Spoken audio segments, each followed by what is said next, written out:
right now with all these new people coming in, Cash and Pam and all the picks, RFK, I'm really enjoying the process of just trying to watch their actions and trying to figure out who's doing what and how much are they going to play to the money and play to the people.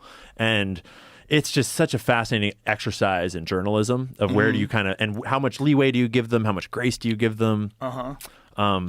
Especially with the Epstein blackmail hanging as a cloud over the entire federal government. I don't think that any of those three are blackmailed, but I don't feel confident that I know that they're not. Let's look at it. Here's a possibility other than blackmail. Negotiation.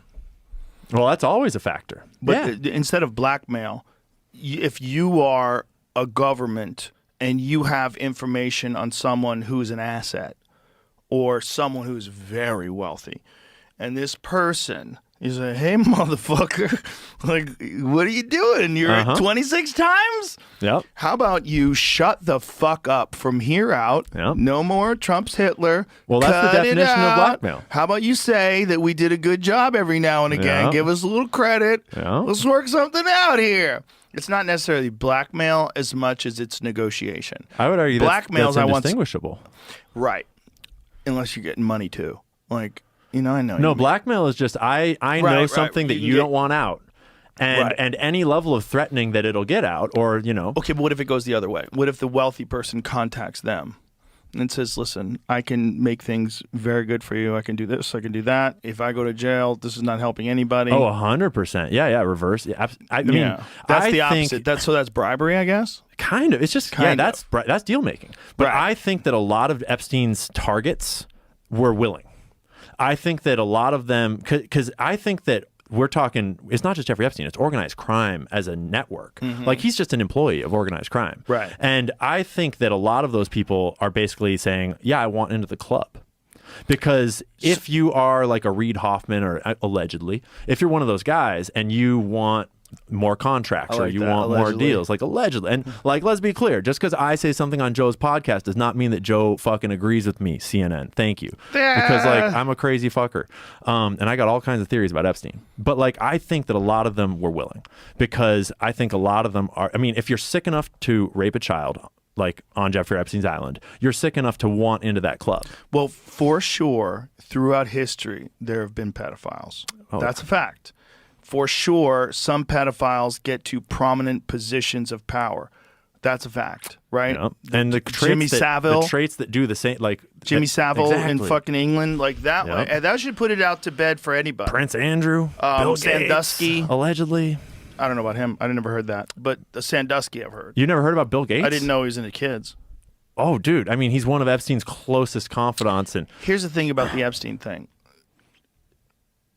Were they all underage? Were some of them? Not at all. No, it's very complex. Right. And so some of them were in their 20s. Like one girl who was complaining, or I shouldn't say complaining. That's very mild. One girl who alleging that she was 20 at the time. She was saying. Yeah. So just because someone has been to the island and has been compromised, right, doesn't necessarily mean that they've been compromised with underage people. But I think there's a specific group that wants underage people. Oh, 100%. Right. Yeah. And the reason why I say this is not a conspiracy theory. It has been that way throughout history. There All are of history. many, many, many conspiracies that have been uncovered, and criminal investigations have found that people were trafficking children. It's been done. So this is not like vampires. No. We're not talking about werewolves. Child trafficking rings get exposed and brought down around the world relatively frequently, like at least once a year, but they usually don't make big news because they're usually not like Epstein. We know there are pedophiles. That's a real thing. We know there are psychos who get very wealthy and want specific things. Yeah. Look, there's people that drink rhino horn tea. Exactly. Right? Why do they drink rhino horn tea? Because the rhino is so endangered. It's so gangster to have rhino horn experience. Exactly. Elite experience. And what you're talking about is this. It's such an important concept. Is that some people, like, if you wanted to pay for an underage prostitute, you can pay for that. There are women that would be prostitutes underage. The people that we're talking about in the Epstein files that wanted underage girls, specifically because they weren't all underage. Some of them wanted overage girls. Some of them were just scientists. They weren't all compromised. But the ones that wanted underage girls, they specifically want what they couldn't have. Because if you wanted sex that you're allowed to have, you just wanted a young girl, you could just go pay for that. What Epstein was doing is he was recruiting girls that were from like American families and kind of tricking them and coercing them. Like they wanted a girl that they wanted the experience of coercing. Some of these people, not all of them, want the experience of I am doing this to a girl that I am coercing, I am manipulating, or I'm just straight up being physically violent to get this thing. Because if you wanted a willing 16-year-old, those do exist.